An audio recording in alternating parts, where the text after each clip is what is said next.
Seduzir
Meus irmãos, boa noite a todos.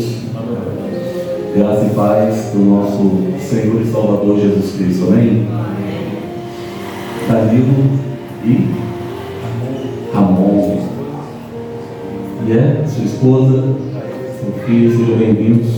É uma alegria recebê-los, atendendo o convite do pastor Gelson.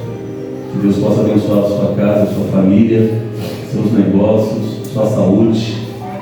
Que Deus possa abençoar tudo que você for fazer, onde quer que seja e quando quer que seja.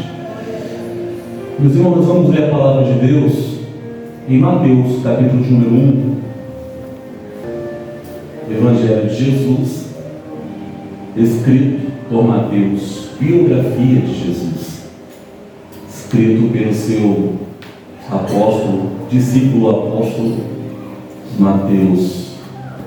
Vale a pena ressaltar que Mateus é uma testemunha ocular dos feitos de Jesus, um pouco diferente de Lucas e de Marcos, que embora sejam testemunhas também, não foram tão oculares quanto Mateus e João.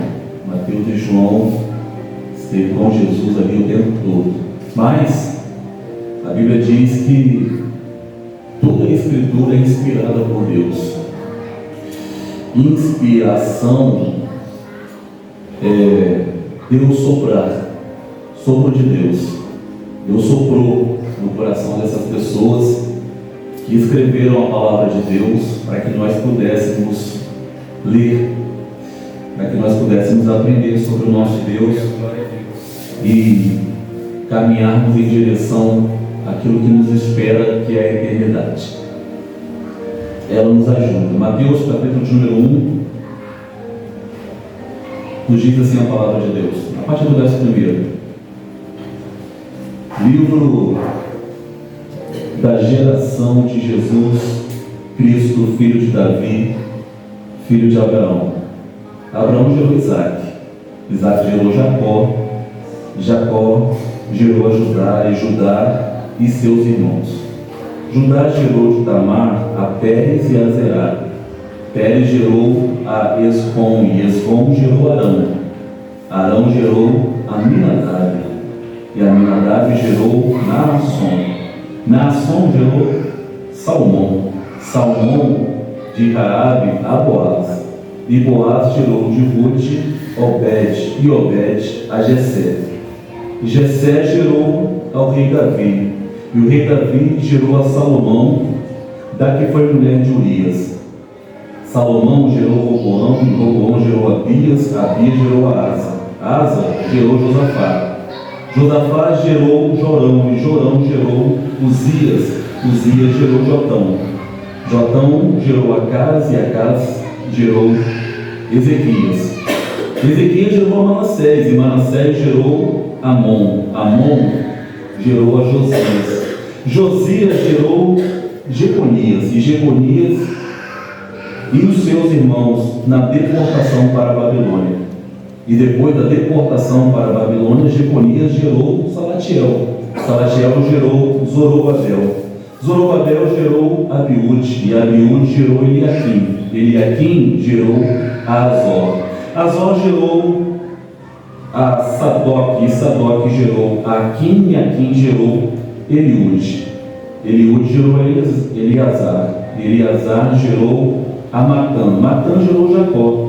Jacó gerou José, marido de Maria, do qual nasceu Jesus, que se chama o Cristo. Amém? O nome disso é genealogia, árvore genealógica.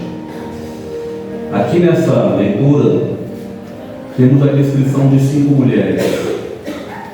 5 mulheres. Entre elas estão, entre esses estão Tamar, está Raabe, Ruth, Betseba, cujo nome não aparece, mas aparece como aquela que era a mulher de Urias, e Maria.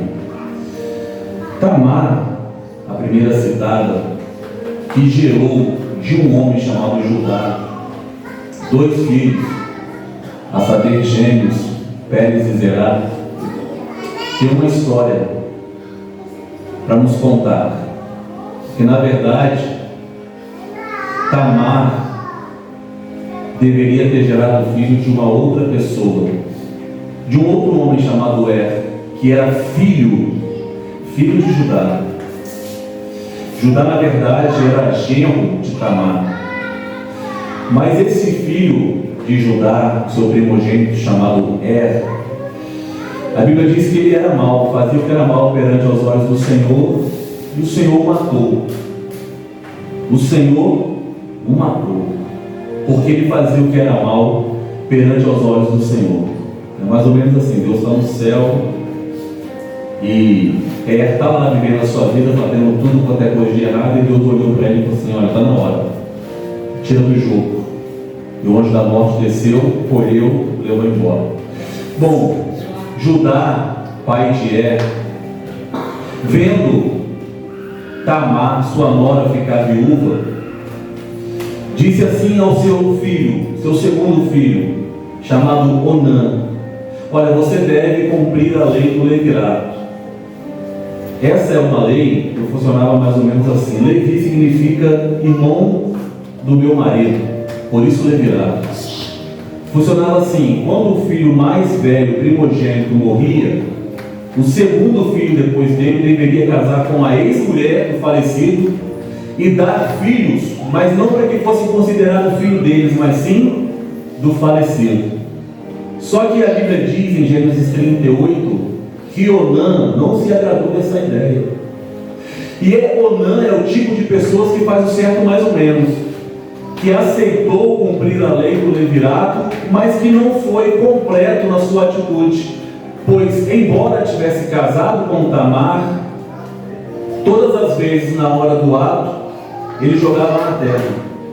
Está escrito assim: e ele jogava o sangue na terra, para não dar continuidade à herança e à descendência do seu irmão falecido. Deus olhou aquela atitude como uma atitude muito ruim e também matou o segundo filho de Judá, chamado Onã. Judá ficou preocupado com isso, pois ele tinha apenas mais um filho chamado Selá.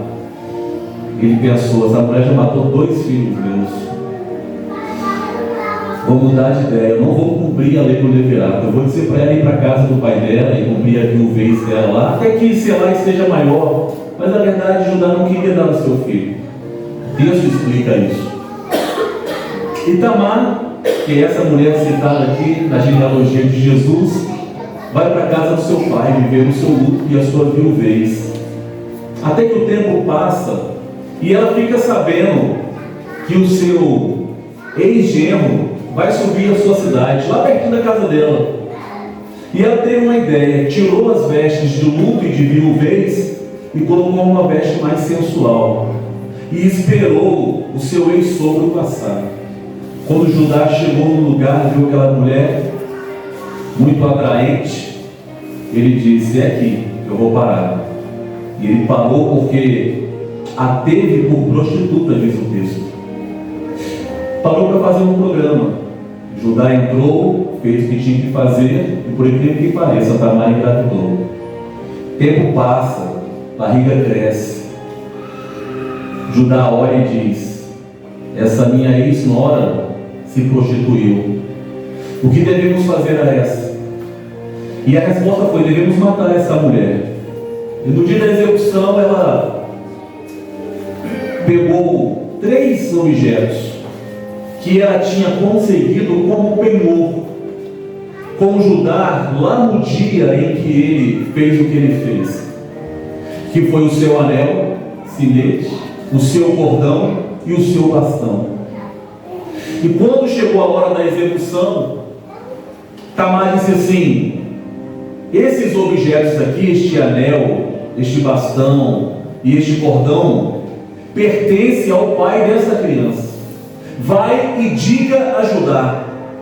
E quando os objetos de Judá chegou em suas mãos, então ele reconheceu que ele havia feito muito errado diante do Senhor e disse assim: essa mulher na verdade é mais justa do que eu, é mais certa do que eu. Essa mulher, portanto, é alguém que experimentou o sepultamento de 2 maridos e a rejeição do seu sogro, e que teve que dar a volta por cima para poder dar a descendência necessária ao seu primeiro marido, e agora por intermédio do próprio pai. Essa é Tamar. Aqui também nessa genealogia tem uma mulher chamada Raabe. Raabe é uma mulher que morava nas muralhas de Jericó. As muralhas eram tão altas e tão largas que davam para fazer casa nas muralhas. E ela morava exatamente no meio do muro. Até que um dia, lá na frente, já na época de Josué quis espiar a terra de Jericó antes de conquistá-la. Então mandou 2 espias. E esses espias entraram exatamente na casa desta mulher, chamada Raabe. E elas ficaram ali, até que o rei de Jericó ficou sabendo que havia espias israelitas espiando a terra na intenção de tomá-la. Então mandou para que homens e soldados para que prendessem aqueles espias e até o matassem. Porém, Raabe, que era uma mulher prostituta, segundo o texto, escondeu aqueles homens.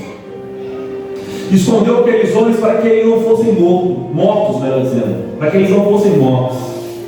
E quando o período passou, ela disse a eles: olha, agora você pode ir, desce pela janela e fuja, corra bastante para que eles não te apanhem. Está na hora, esse é o melhor momento. E eu acredito no seu Deus, e eu quero pedir uma coisa a vocês: quando vocês vierem tomar a cidade, por favor, salva minha casa, salva minha família e salva-me também.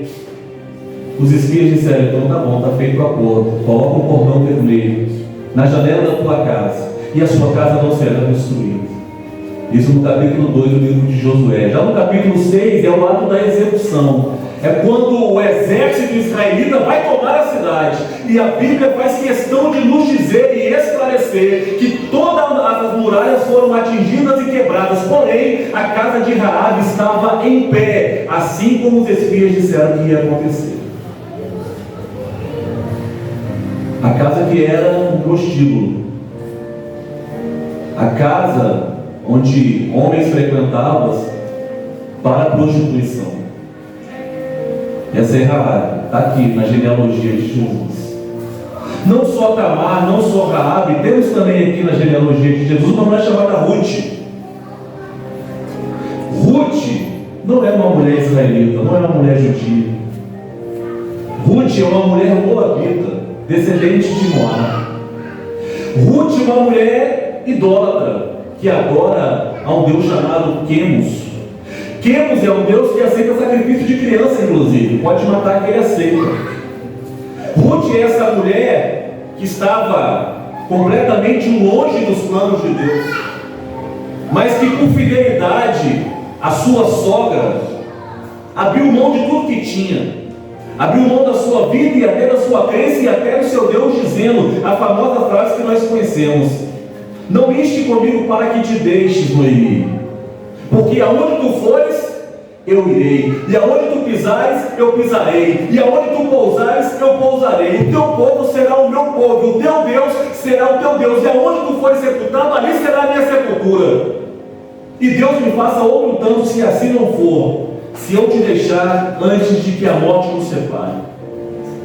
Essa é Ruth, a mulher moabita, idólatra, e que decidiu, não por causa dos filhos de Deus, e decidiu ir para Israel, não por causa do Deus de Israel, mas por causa do exemplo de vida de Noemi. E ela foi, e ela está aqui no texto, na genealogia de Jesus. Não é judia nem israelita, é uma idólatra que chegou nos territórios de Israel. Mas aqui também tem uma outra mulher chamada Betseba, que não está escrito o nome dela, mas que ela é dita aqui como a mulher de Urias. Bom, mulher de Urias que deu à luz a um filho ao rei Davi, alguma coisa está errada. Se ela é mulher de Urias, por que ela está dando um filho ao rei Davi? Simples. Porque Davi um dia estava passeando na sacada do seu palácio e viu Betseba. Mas Betseba era aquela Betseba. Não era uma Betseba comum, era uma Betseba, aquela que tonteia. E Davi achou interessante aquilo. E a Bíblia diz que Davi mandou chamar Betseba. Chamou para o seu palácio. Chamou não só para o seu palácio, chamou para o seu quarto. Não só para o seu quarto, chamou para a sua cama. Por aquilo que pareça, engravidou Betseba. E o seu marido Urias estava na guerra, lutando pelo rei Davi. Davi mandou chamar o marido, sabendo que a mulher estava grávida, e disse assim: Urias, vai para casa, cara. Deita com a tua mulher, vai ficar em paz, toma aqui um vinho, vai se divertir com a sua família e com sua esposa. Urias disse assim: como eu posso ir, Senhor, deitar-me com minha mulher, se eu sei que o exército do Deus vivo está pelejando em guerra? Urias se recusou a ir para casa. Davi fez de tudo, tentou de tudo, mas Urias se recusava a ir, até que Davi escreveu uma carta ao seu comandante Joabe, dizendo: Joabe, eu preciso que você coloque Urias na linha de frente da batalha, e quando os inimigos atacarem, recuem todo mundo, deixe ele sozinho, como quem diz, é para morrer. E foi exatamente isso que aconteceu. Joabe obedeceu a ordem, Urias morreu. E Davi se juntou a Betseba. O primeiro filho veio a falecer, mas o segundo nasceu com saúde, com inteligência e sabedoria. Veio a ser Salomão. Gededias, na verdade, o nome dele, conhecido como Salomão. Essa é Betseba, está aqui. Está aqui na genealogia do Santo dos Santos. Está aqui na genealogia daquele a quem nós chamamos de Filho de Deus. Está aqui na genealogia como antepassado daquele que nós cremos que que é o nosso Salvador. Elas estão aqui, Tamar, Raabe, Ruth, Betseba, está todo mundo aqui. E o que falar de Maria, que apareceu grávida sem ter casado? Hoje a gente sabe que foi o Espírito Santo que colocou Jesus no ventre de Maria. Aleluia, louvado seja Deus. Mas naquela época, na verdade, Maria foi a única pessoa a viver essa experiência. Foi a única mulher a viver a experiência de gerar um filho sem contato físico com outro homem. É a única. Mas naquela época, uma jovem menina, talvez 16 anos, 17 aproximadamente, quase da idade da minha filha, na cidade de Nazaré, que era extremamente pobre, aparecer grávida. Você imagina o que passou Maria. Então aqui nós temos essas mulheres, Tamar, nós temos aqui Raabe, Ruth, Betseba e Maria, cada um com a sua história. Cada um com a sua história. A pergunta é, por que essas mulheres aparecem aqui na árvore genealógica de Jesus? Perceba que há uma intenção, aspas, quase que machista no texto, em dizer que os homens estão gerando outros homens. Mas de vez em quando Mateus diz assim, e Boaz gerou de Ruth um homem chamado Obed. Ele inclui Ruth na genealogia. Ele inclui Tamar na genealogia de Cristo. Ele inclui Betseba na genealogia de Cristo. Por que será? Por que essas mulheres estão incluídas aqui? Eu, humildemente, penso que seja por isso.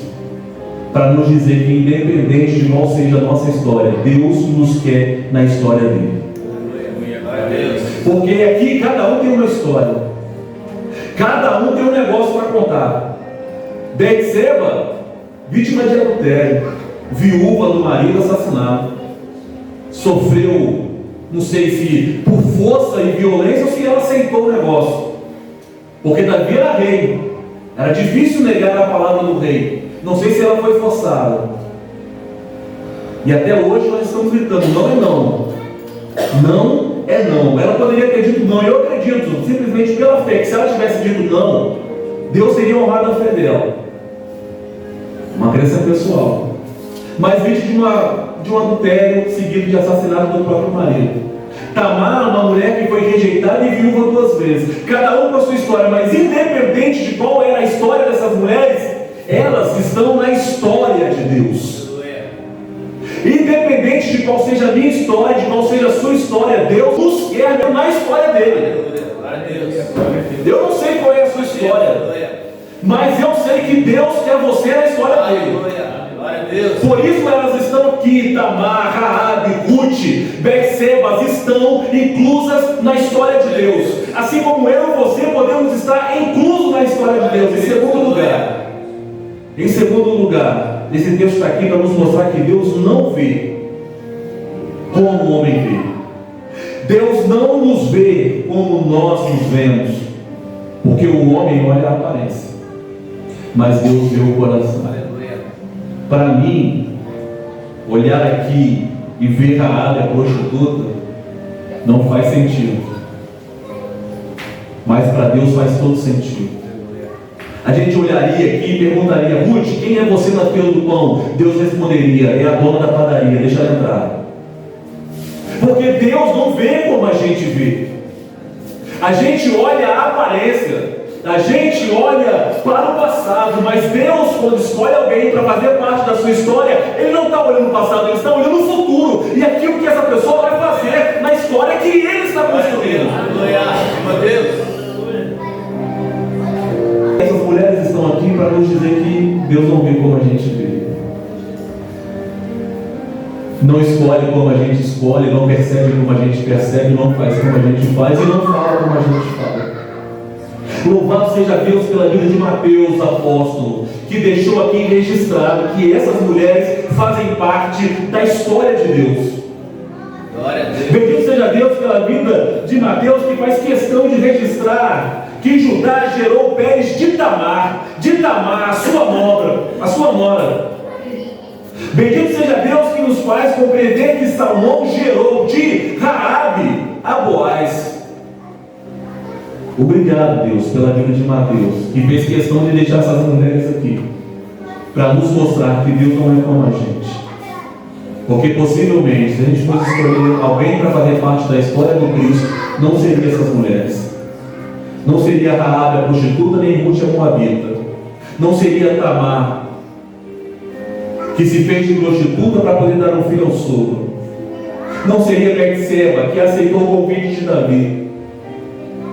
Se a gente fosse escolher, possivelmente essas mulheres não entrariam na história, não seriam da nossa igreja, não faria parte da nossa comunidade. Mas Deus não vê como a gente vê. Por isso nós devemos aprender com Deus. E o que Mateus está nos ensinando aqui, que independente de quem seja que esteja chegando, nós devemos abrir o braço e receber, porque no final quem vai dar o veredito é Deus. Deus vai dar o veredito. E mais, termino. Em terceiro lugar, essas mulheres estão aqui para nos ensinar que Deus não quer a gente na história dele apenas como espectadores. Ele quer que a gente seja produtivo. A palavra gerou aqui, eu nem sei quantas vezes apareceu. Quantas vezes apareceu? Fulano gerou fulano. São pessoas que produzem. Gerar é produzir. Essas mulheres, além de estar inclusas na história de Deus, são mulheres produzentes, mulheres que produzem, mulheres que fazem acontecer. E é isso que Deus espera de cada um de nós. Uma vez que nós fomos convidados para a história de Deus, a gente precisa então começar a produzir. Produzir adoração, glorificação, evangelização, mas também produzir abraço, sensibilidade, mão estendida, ajuda, conselho, disponibilidade, generosidade. Nós podemos produzir essas coisas. Essas mulheres estão aqui e estão gerando. E estão gerando para a glória de Deus. Essas mulheres estão na história do próprio Filho de Deus. Daquilo que Deus está fazendo. Deus nos quer na linha do tempo, onde o Filho de Deus se manifesta. Mateus está contando aqui, no capítulo 1, a história da manifestação do Filho de Deus. A manifestação do Filho de Deus dividiu o tempo em antes e depois de Cristo. Foi o maior evento da história humana. E essas mulheres estão aqui para nos ensinar que nós podemos fazer parte dessa história também. Porque Deus não vê como o homem vê. Basta chegar e começar a produzir para a glória do nome do Senhor. Aleluia, aleluia. Senhor, bem forte para essa história. Você é bem-vindo à história de Deus. Independente de qualquer essa história. Vamos estar de pé, nós vamos orar, agradecendo a Deus por um grande livramento que aconteceu hoje. Glória a Deus. Um grande livramento que aconteceu hoje. Não sei se foi hoje, não sei se foi hoje. Não sei se foi ontem. Foi hoje ou foi ontem? Hoje, eu quero convidar aqui o Walter e sua família, que receberam o livramento, e nós queremos glorificar a Deus juntos por este livramento. Glória a Deus. Um pequeno acidente, uma distração, mas a Helena, filha do Walter, está bem, e nós estamos aqui para glorificar a Deus. Aleluia. Pelo livramento que Deus concedeu Glória a Deus. a essa criança, a este pequeno anjo. Bendito seja Deus. De antemão, queria que se glorificasse a Deus, aplaudindo ao Senhor em glória. Nós vamos orar agradecendo a Deus.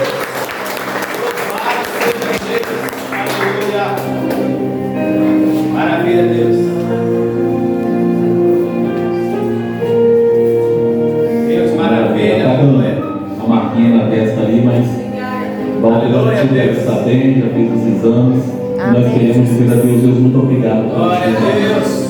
Você pode agradecer a Deus com a gente? Aleluia, Deus. Senhor, nós queremos, junto com esta família, te louvar, te agradecer por este livramento que o Senhor tem concedido para esta casa. Na verdade, uma grande experiência.